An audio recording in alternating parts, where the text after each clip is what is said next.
비상계엄 발령과 해제까지 비상계엄 사태 이후 전국이 요동치고 지역사회 파장도 만만치 않습니다. 더불어민주당 등 야6당은 어제 윤 대통령의 탄핵소추안을 국회에 제출했습니다. 당장 오는 7일 오후 국회 본회의에서 표결을 예고했습니다.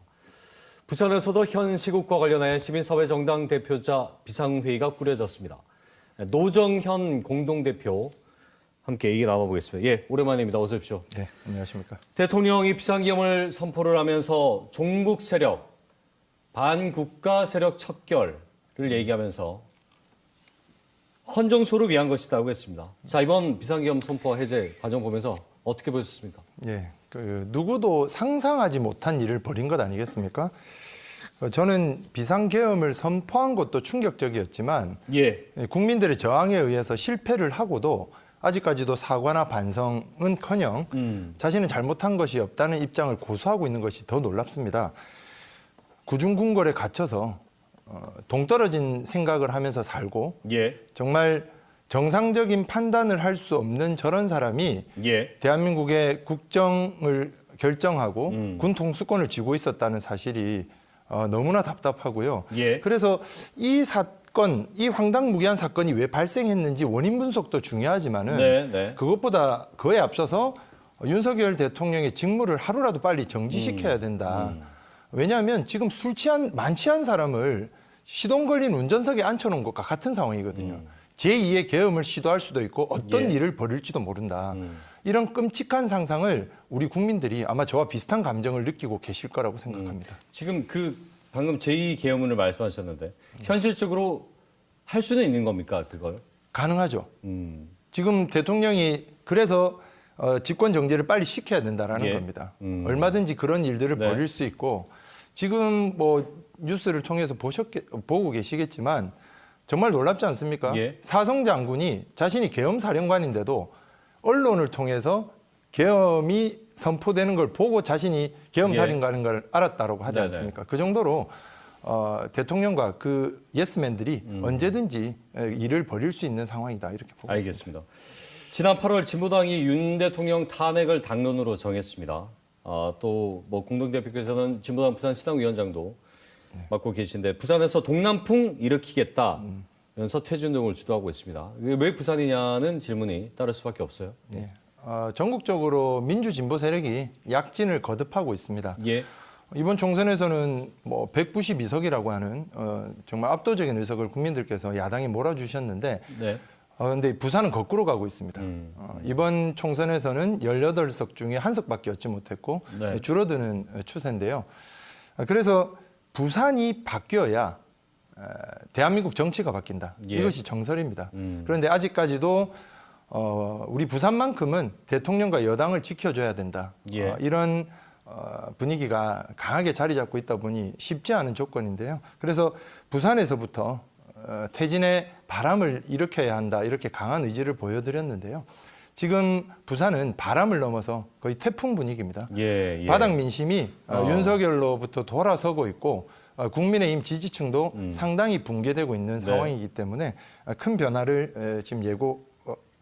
예고되고 있다고 그러니까 말씀드릴 수 있습니다. 부산의 시작은 어떤 우리 정치의 전환점, 터닝 포인트에 있어서 맞습니다. 캐스팅 보트 역할을 할 수 있는 곳이라고 판단을 했다는 말씀이죠. 그렇죠. 지금 윤석열 탄핵 표결에서도 사실 키를 쥐고 있는 것은 부산, 울산, 경남 지역입니다. 어제 오전에 비상계엄 사태 이후에 부산 시민사회 정당 대표자 비상회의가 있었는데 공조체제 들어가기로 했다고 들었는데 구체적인 합의 사안들이 좀 나왔는지가 궁금해요.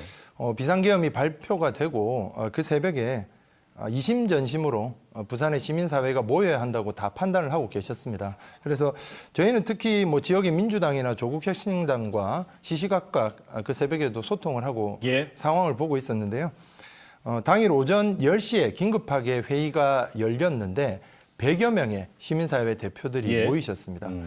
이번 시국 모임이 더 의미가 있었던 것은 그간 각각 목소리를 내고 계셨던 시민사회와 학계, 종교계, 법조계, 정당까지 총망라되었다는 것인데요. 당일 모인 단체 대표분들은 이번 윤석열 대통령의 비상계엄을 내란 범죄로 규정하였습니다. 그리고 윤석열 정권의 즉각적인 탄핵과 내란 범죄에 동조한 관련자들의 처벌을 위해서 함께 힘을 모으기로 하였고요. 이 대응 기구의 명칭은 현 시국에 맞게 윤석열 정권 퇴진 부산 비상 부산 행동으로 정하고 공식적인 연대 기구로 출범하기로 하였습니다. 이 합의 내용에 윤석열 대통령 탄핵 추진에 대한 부분이 명확하게 언급이 된 겁니까? 네, 언급이 되어 있습니다. 그렇군요. 정당 시민사회뿐만 아니라 민병과 학계 또 종교계까지 연대체 꾸려졌고 또 노동계는 무기한 총파업을 선언을 한 상태입니다. 네.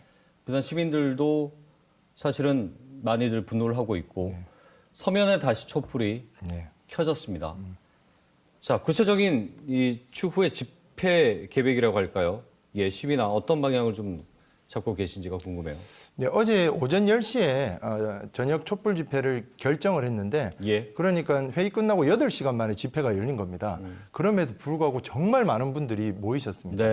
주최 측에서 지금 손피켓을 2,000장을 준비를 했습니다. 그런데 이게 금방 동이 나버린 거죠. 시민들이 나도 피켓을 달라 이렇게 계속 요청을 하시다 보니까 사회자가 마이크를 잡고 양해 부탁드린다는 멘트를 할 정도로 많은 분들이 참여하셨습니다. 집회 참여뿐만 아니라 행진을 하는 과정에도 행진 대열에도 많이 결합을 하셨고요. 행진하는 대열을 보면서 박수와 응원을 보내주시는 분들이 정말 많으셨습니다.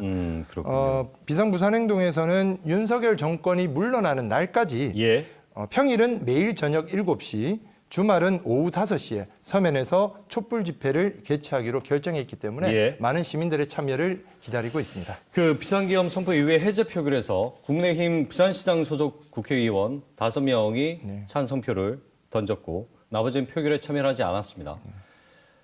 국민의힘 소속의 부산시의원도 이 계엄 선포에 지지한다라는 뜻을 밝히기도 했는데 이렇게 보면 국민의힘 내부적으로 물론 지금은 탄핵은 반대한다는 것이 당론으로 정해지긴 했습니다만 내부적 혼선에 관련해서 야당은 그럼 어떻게 대응을 할 것이냐 이 부분이에요. 그렇지 않아도 우선 이 말씀부터 드리고 싶은데요. 오늘 오전에 기장군의 주민들이 윤석열의 이 위헌적인 이 계엄에 적극 찬성한다, 지지한다는 입장을 표명한 박종철 시의원에 대해서 규탄 기자회견을 열고 사무실까지 항의 방문을 가셨습니다. 사실 국민들에게 총뿌리를 겨누고 불법 부당하게 자유를 억압하려고 했던 정말 위헌적이고 불법적인 범죄 행위인데 이것에 이런 중대범죄 찬사를 보내는 사람이 부산시의원이다. 이런 분은 부산 시민의 대표를 할 자격이 없기 때문에 이 자리를 빌어서 즉각 사퇴하시기를 우선 요청을 드리고요.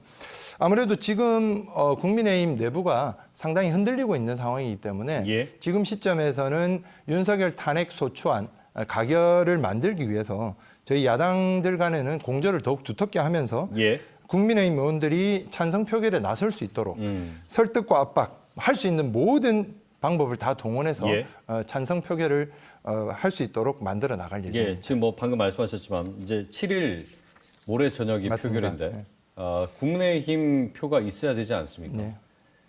표결 예상 지금 어떻게 정하고 계십니까? 그 7일 그러니까 토요일 저녁 7시께로 지금 표결 시간이 나왔는데요. 국민의힘은 탄핵 반대를 당론으로 정한 건 사실입니다. 그리고 본회의 불출석까지 고려를 하고 있는 것 같습니다. 아예 안 들어오겠다는 거예요. 그래야지 뭐 이탈표라도 아예 원천적으로 막을 수 있다고 보는 것 그렇습니다. 현재 가결이 되기 위해서는 말씀하신 대로 8표가 모자란데요. 그런데 저는 이 탄핵 소추안이 반드시 찬성 의결될 것이라고 좀 확신을 합니다. 왜냐하면 여당의 대표인 한동훈 대표가 직접 이번 비상계엄을 위헌 불법이라고 규정한 바가 있습니다.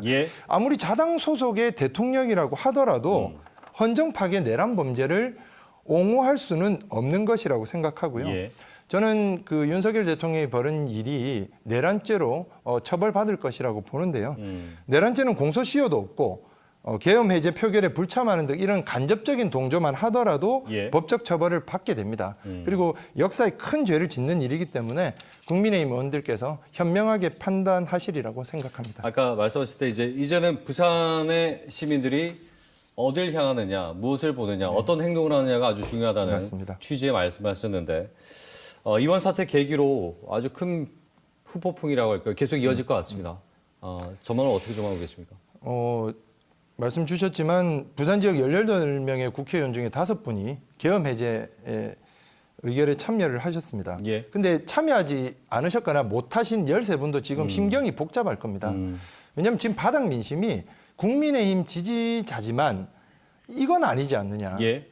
윤석열은 아닌 것 같다. 그리고 이번에 비상계엄까지 선포하는 걸 보면서 이것만큼은 못 참아 넘기겠다. 네. 그래서 지지층이 상당히 이탈을 하고 있습니다.